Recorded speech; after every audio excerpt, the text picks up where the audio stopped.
Hello everyone, আসসালামু আলাইকুম। কেমন আছেন সবাই? আলহামদুলিল্লাহ, আমিও ভালো আছি। যে যেখান থেকে আমার এই ভিডিওটি দেখছেন সবাইকে জানাই অসংখ্য ধন্যবাদ। কারা কারা আছেন যারা আমার মতো রিচ ফুডগুলো রমজান মাসে স্কিপ করতে পারেন না, শুধুমাত্র বাচ্চাদের কথা চিন্তা করে? কেননা আমার বাচ্চারা রিচ ফুডগুলো ভীষণ পছন্দ করে। হাজারো ব্যস্ততার মাঝেই তাদের ইচ্ছের প্রায়োরিটি কিন্তু আমার কাছে অনেক বেশি।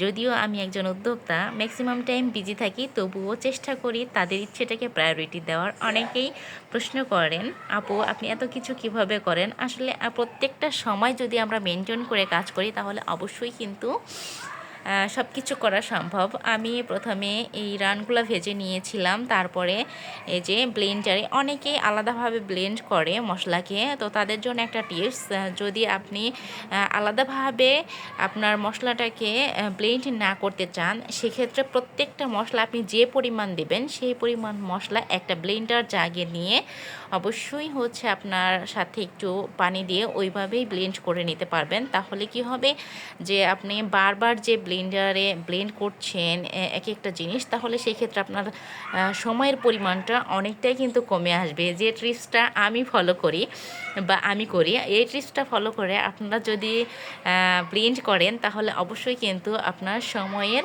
সাশ্রয় হবে। এবং অনেকে মনে হতে পারে যে আলাদা আলাদা ব্লেন্ড করলে হয়তো বা মানে খাবারের যে টেস্টটা সেটা হয়তো বা বেশি আসবে। না, সেটা কখনোই না। আপনি একটা তরকারিতে যতটুকু পরিমাণ মশলা দিতে চান সবটা সেই পরিমাণ দিয়ে যদি আপনি একটা ব্লেন্ডার জাগে নিয়ে ব্লেন্ড করেন, অবশ্যই কিন্তু আপনার সময় সাশ্রয় হবে এবং দেখা যাবে যে আপনার তরকারি যে রান্না করতেছেন সেটার যে একটা গ্রেভি টাইপ ভাব সেটা কিন্তু চলে আসবে অবশ্যই। তো আমি প্রথমে মশলাটাকে তৈরি করে নিয়ে তারপর এই যে রোস্টগুলো দিয়ে দিলাম। তারপরে তাতে আমি টক দই, এটা আমার হোমমেড টক দই, আমি এটা দিয়ে দিয়ে মিনি আস্তেভাবে মানে আপনার হালকা যে আঁচে রান্না করে ওইভাবে আমি কিন্তু সুন্দরভাবে এটা রান্না করে নিয়েছি। দেখতেই পাচ্ছেন মাশাল্লাহ দেখতে কত সুন্দর হয়েছে।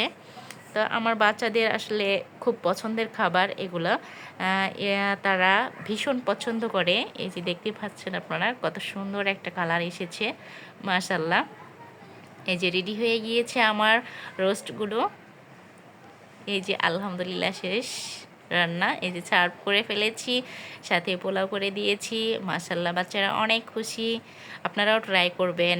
আর মশলা করার জন্য যে টিপসটা দিয়েছি অবশ্যই ফলো করবেন। ভালো থাকবেন সবাই।